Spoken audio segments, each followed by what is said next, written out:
Thank you so much. I appreciate the invitation to speak virtually to the region. And we've got a little bit of intros from a more personal side, so I'll let Chaz introduce herself first. Hi, again, I'm Chaz Ross Monroe. I'm a manager of professional services at Cosential. I have experience implementing more than 100 clients. I have 15 years of AEC experience. Chaz actually isn't short for anything. It's the first question a lot of people ask me. Is your name short for anything? No, it's just Chaz. I'm a former past president of the Tampa Bay chapter.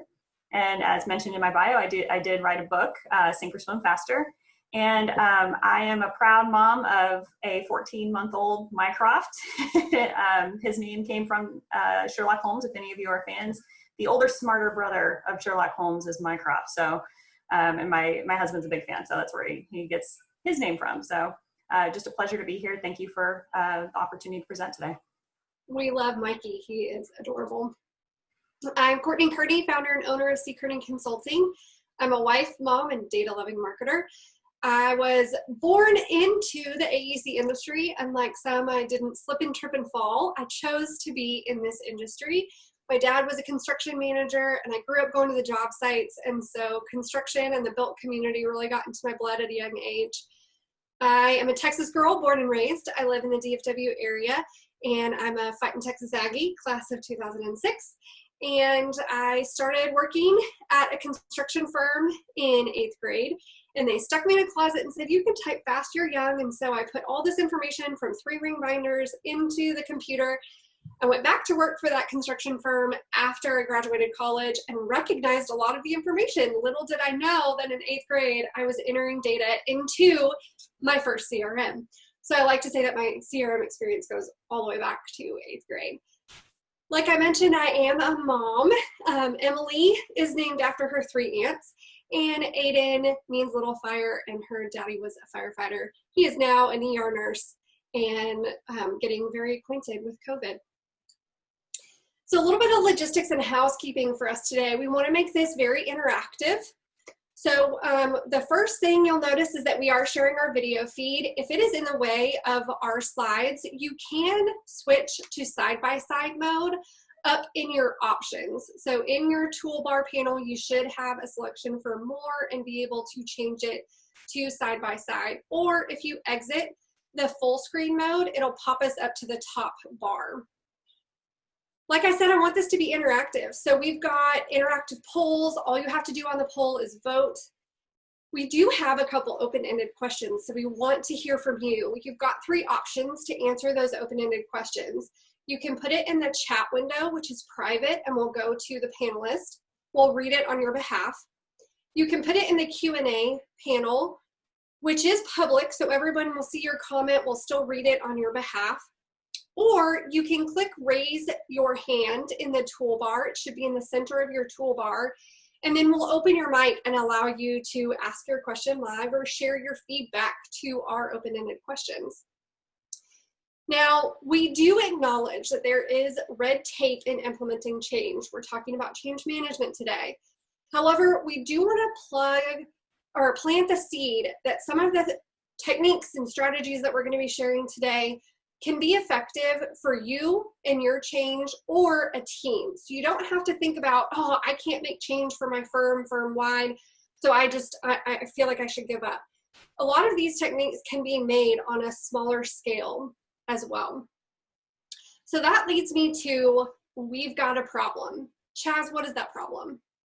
Oh man, that problem is change is hard. We've all attempted to roll out a change at our firm, and these changes might be something along the lines of behaviors, process changes, technology, maybe a new service offering, or even sometimes we have leadership changes.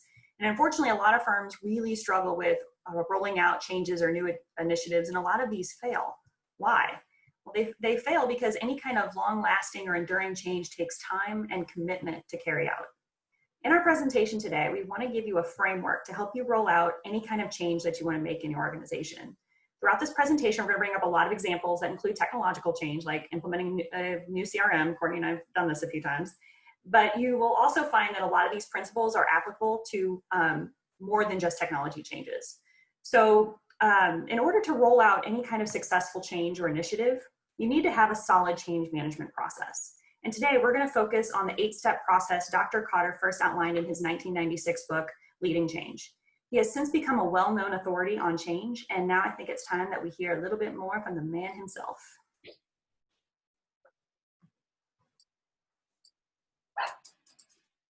Hello, I'm John Cotter, and I'm here to talk to you about winning in a faster and faster moving world. A world where more threats are coming at us from all kinds of different unpredictable directions, but also in which there are more windows of opportunity, opening and closing faster than ever. I am convinced that we've crossed a line in which the old methods that we've used to deal with this no longer what seems to work in this faster and faster moving world.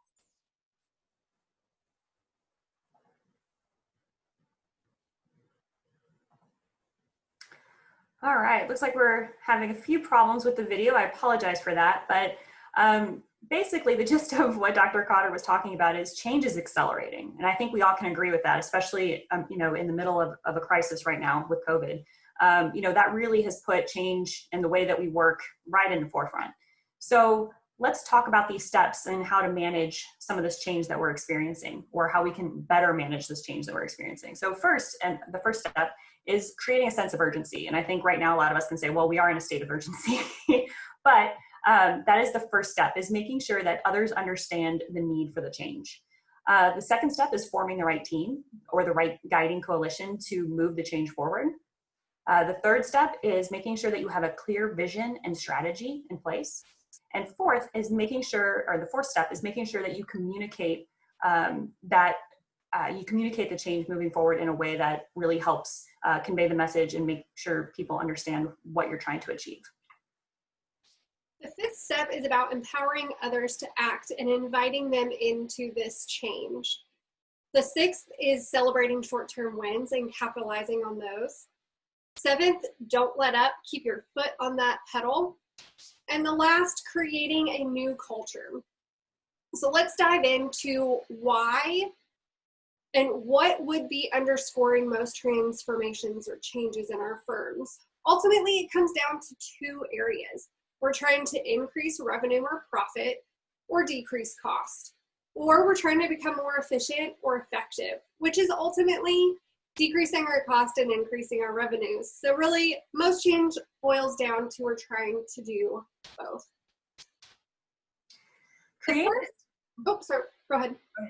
The first step, like Jess said, is creating urgency. So it's really about building a window of opportunity that this has to happen now, and really spelling out, if this doesn't happen, these are the consequences.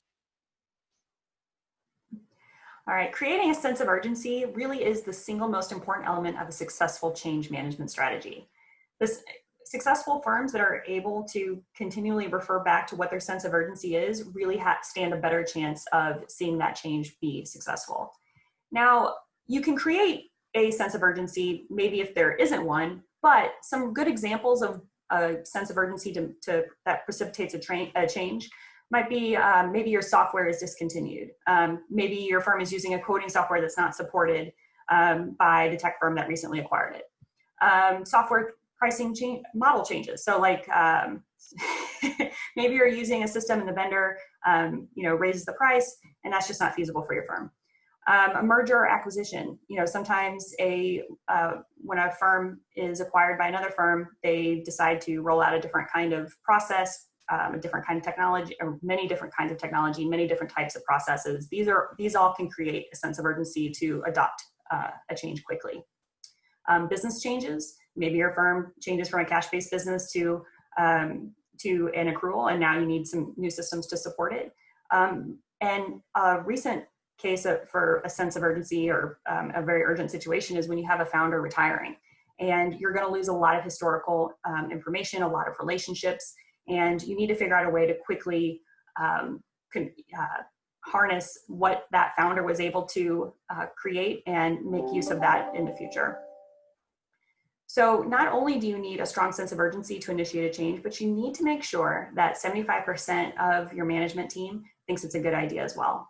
So that number really seems to be what it takes to strike the critical mass you need within an organization to make a substantial change.